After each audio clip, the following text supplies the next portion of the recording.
तिथे दिल्लीतल्या मवियाच्या बैठकीतली inside story आता एबीपी माझाच्या हाती लागली आहे। मविया मुख्यमंत्री पदाचा चेहरा हा विधानसभा निवडणुकीनंतर ठरवणार आहे। या बैठकांमध्ये जागा वाटपांबाबत देखील महत्त्वाची चर्चा झाली।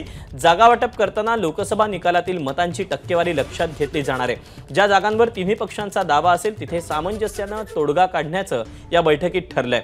दुसरी महत्त्वाची बाब म्हणजे काल पवार आणि ठाकरेंची देखील भेट झाली। या भेटीमध्ये पवार आणि अदानी समूहाच्या अधिकाऱ्यांमध्ये झालेल्या बैठकीबद्दल गैरसमज दूर झाले अशी देखील माहिती आहे।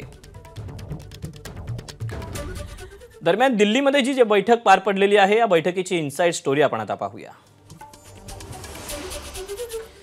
ठाकरे राहुल गांधींच्या बैठकीत विधानसभेच्या रणनीतीवर महत्त्वाची चर्चा झाली।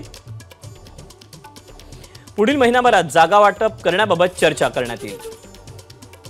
त्यासोबतच जागा वाटपावर एकमत झालं पाहिजे। काही जागांचा तिढा असल्यास एकत्र बसून सोडवला जाणार आहे अशी देखील चर्चा पार पडली। तर जागा वाटप झाल्यावर प्रचारासाठी सर्वांनी ताकदीने पुढे यावं हा देखील मुद्दा चर्चेला गेला। याशिवाय प्रत्येक पक्षाच्या सर्वेनुसार जागा वाटप होईल यावर शिक्कामोर्तब झालं।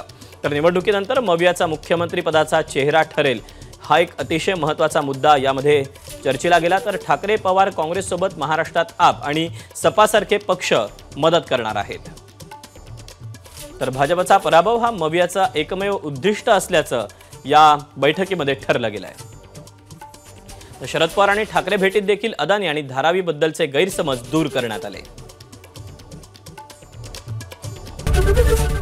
एबीपी माझा, उघडा डोळे बघा नीट।